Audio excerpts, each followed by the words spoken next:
Welcome everyone. Today we will go over Kleros' Arbitration Ethereum improvement proposal, which aims to standardize the way the demand side of dispute resolution, the arbitrable side, interacts with the supply side, the arbitration side. The aim of the proposal is to provide a minimal interface by which any two conforming contracts can interact with each other to execute dispute resolution, regardless of implementation details. This way, dapps and their smart contracts can plug and play any contract that implements the standard. This will create a competitive market for arbitrators, which in turn will lead to better services at lower prices for consumers, all without additional development costs for any of the parties involved. By the end of the presentation, you should have a clear understanding of how to develop smart contracts that adhere to the standard. Okay, so let's get started. Let's start with a brief primer on blockchains for those developers that aren't very familiar with them. So, blockchains, they are distributed data stores that can be used to store any sort of data. So for example, Bitcoin stores balances for a bunch of addresses. They can be edited as long as certain rules are followed. So for example, no double spending, no spending of others' funds. These are all rules of Bitcoin. And this is probably the most important property and what makes them so special. They guarantee provable data integrity, commonly through different consensus protocols based on cryptography and economics, which we call cryptoeconomics. Now, some blockchains have these things called smart contracts. Now, the word smart might be a little bit misleading because they're not really smart as in artificial intelligence smart.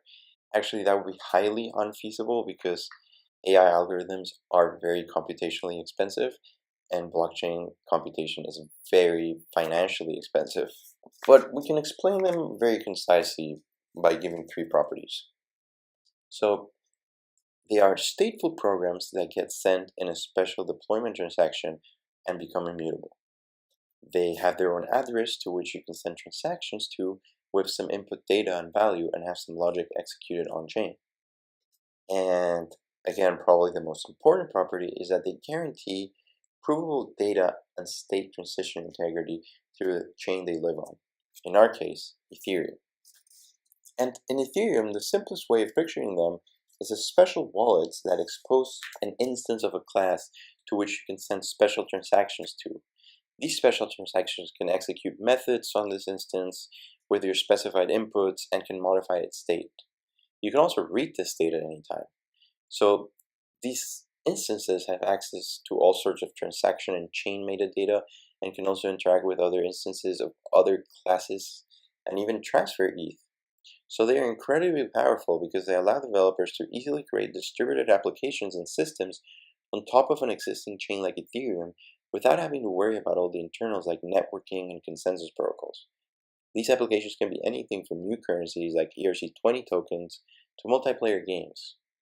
A shorter way of saying this is that in distributed applications, databases become contract state and APIs become contract methods.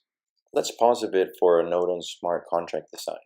So again, drawing analogies from traditional application development, in traditional backends, you do most of the heavy lifting for the front end because computation is cheap and faster than on the client.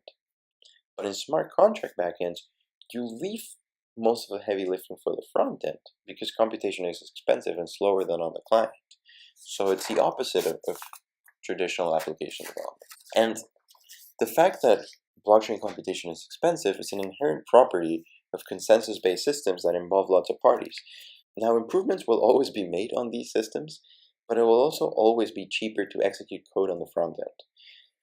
But that doesn't mean that we should leave front-end developers to cope on their own. Abstractions can be made to make their lives easier.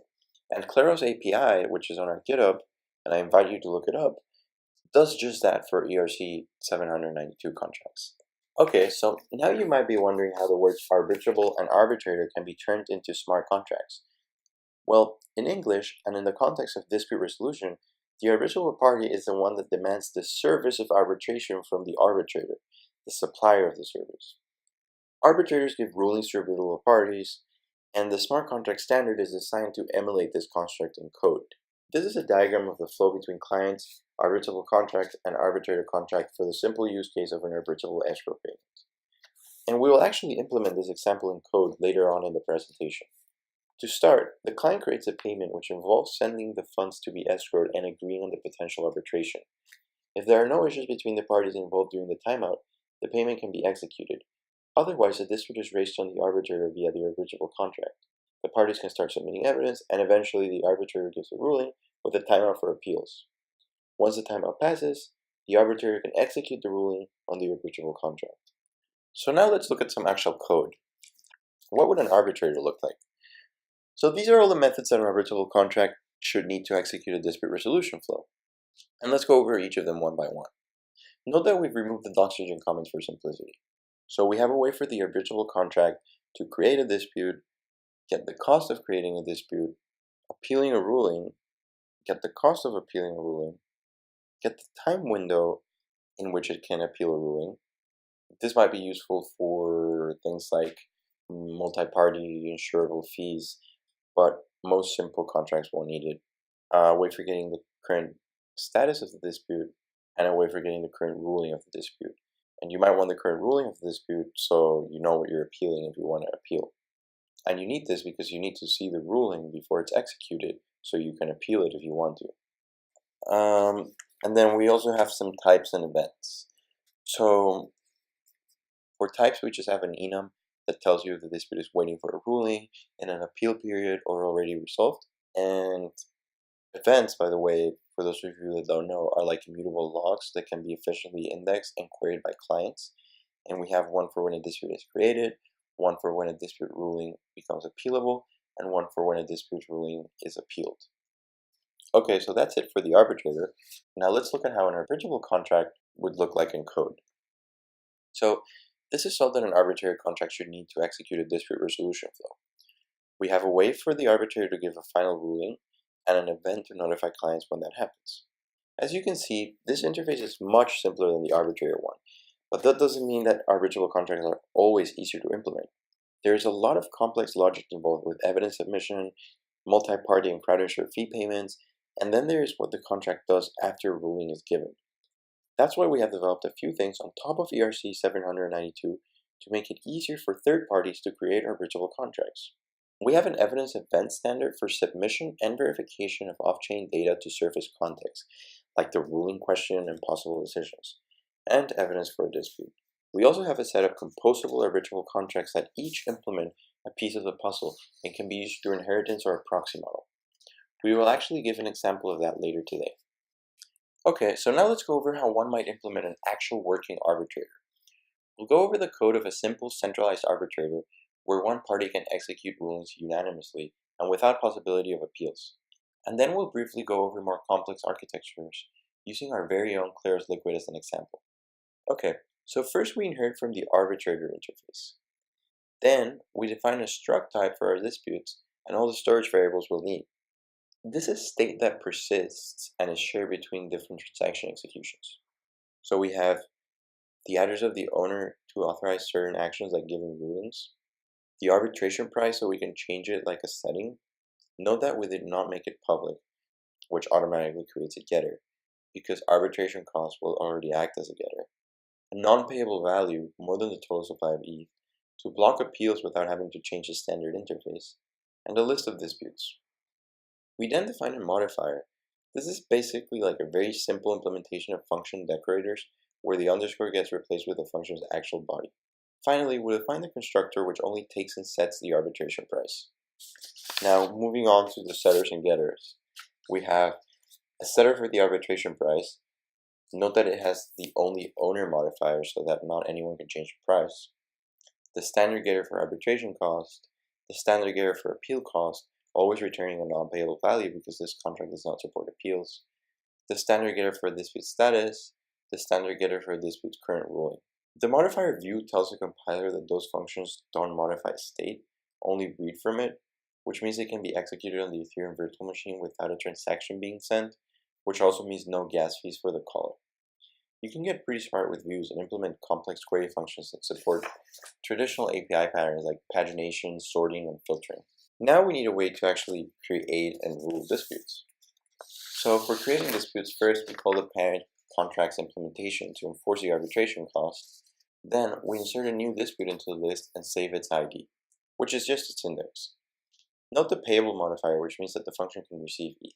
So we set arbitrator to the sender, choices to the passed-in parameter, fee to the amount of ETH in way, sent with the transaction, and ruling to 0 because that's its initial value.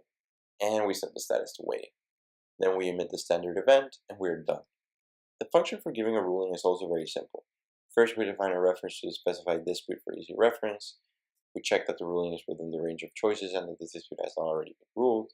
If any of these conditions fail, we revert and the transaction has no effect. We then save the dispute's ruling, set the dispute status to solved, send the fee to the caller, and call rule on the original contract. Note that the caller is always the owner because the function has the only owner modifier. And there you have it, fully working ERC 792 standard compliant arbitrator. Now, let's look at a more complex example of an arbitrator, and we'll use Kleros Liquid as an example here.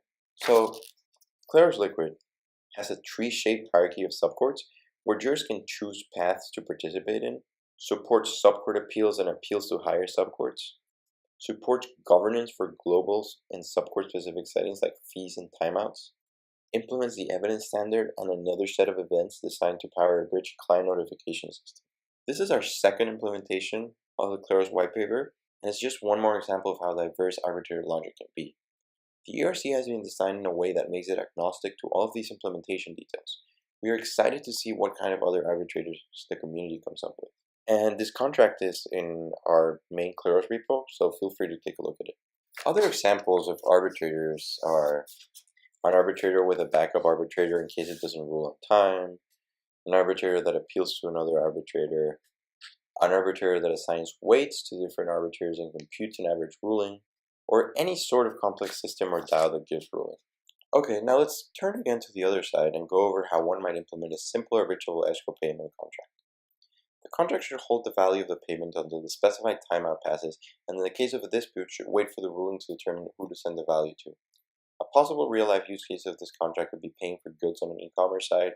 The seller can send the goods knowing the money is there, but if the goods don't arrive on time or do not meet the specifications, the buyer can raise a dispute and get the money back. So first we inherit from the arbitrable interface and define some storage and a modifier that will come in handy later. We store the sender of the payment, the receiver, the value being paid, the extra data sent to the arbitrator in case of a dispute or appeal, the arbitrator to use, a placeholder for the possible dispute ID, whether the payment has been disputed or not, whether a ruling has been appealed yet, whether the payment has already been executed, the time the contract was deployed at, and the time to wait before allowing parties to execute the payment if not disputed. The modifier is quite simple and just enforces that the caller is either the sender or the receiver. Moving on to the payment lifecycle, we have the constructor, which we expect to be called by the sender, just saves all the initial data and emits the meta evidence event from the evidence standard to provide context for the potential dispute. Then we have a function that raises the dispute on the arbitrator, forwarding all value, and raises the dispute event from the evidence standard to notify clients that a dispute was raised and to link it to the meta evidence. Following that is a function for submitting evidence, again using the evidence standard, in which we check that the dispute is disputed but not appealed, because we don't want jurors in appeal rounds to have different information than previous ones. Finally, we have a function that calls appeal on the arbitrator, just like with dispute creation. To finish up the contract, we have a way of executing the payment if it was not disputed during the timeout, and a way to execute the arbitrator's ruling if it was. Now, notice how most of the contract's code was logic related to the ERC and the evidence standard and not application specific. Now, imagine how much more complex it can get if you implement more viable contracts. A much more useful version of this contract would have multiple sending or receiving parties, shared and collateralized fees, support for insurance providers to cover fees and collect rewards, different evidence submission rules, multiple payments, that is, have the contract store payments instead of it being the payment. One of our main goals at Kleros is to make arbitral contract creation and integration with arbitrators as simple as possible, which is why we're working on a set of composable contracts that each implement a piece of the puzzle and can be used through inheritance or a proxy model. Now, we'll demonstrate how you can implement a version of this escrow contract with all the features we just talked about and with a fraction of the code. Okay, setup. We inherit from the composed contract, we define a struct for payments, an event for when payments are executed, a mapping to store the payments, and a constructor that just sets all the initial values. For creating a payment, first we create an agreement, Our composable arbitral contracts use agreements as a generic abstraction over what comes before a dispute. In this case, the agreement represents the payment and is initialized with all the required values. We then fill in the application-specific data for the payment, which is just the value being sent and the data necessary to implement a payment-specific timeout. The process for executing a payment if a dispute was not raised during the timeout is quite similar to the one in the simple example, except now we deal with the mapping of payments. Ruling is more complex now because we're taking fee payments into account. If the payment timed out while raising funds for the first round of the dispute, we send the payment to whoever raised more funds. If the dispute timed out while raising funds for a later round, we respect the ruling unless the losing side successfully funded his part of the fees and the winner didn't, in which case we reverse the ruling. So now that you have a better understanding of what arbitral contracts are, think about all the possible applications of the arbitration standard. We can make arbitrable contracts that binarize multiple choice disputes for binary arbitrators, linear oracles that recursively ask an arbitrator if the correct answer lies under or over the median of suggested values until it reaches the desired position, curated lists with a dispute challenge mechanism for registrations and clearings. You can see the Kleros interaction repo for more inspiration. These three are just the ones we're actively researching. We're excited to see what other use cases the community comes up with. Okay, now it's your turn. You have 60 minutes to come up with and code the most innovative arbitrable contract you can think of. We'll go around the room helping and answering questions. When time is up, every team will present their creations and our jury will decide who wins the prize. Good luck and have fun.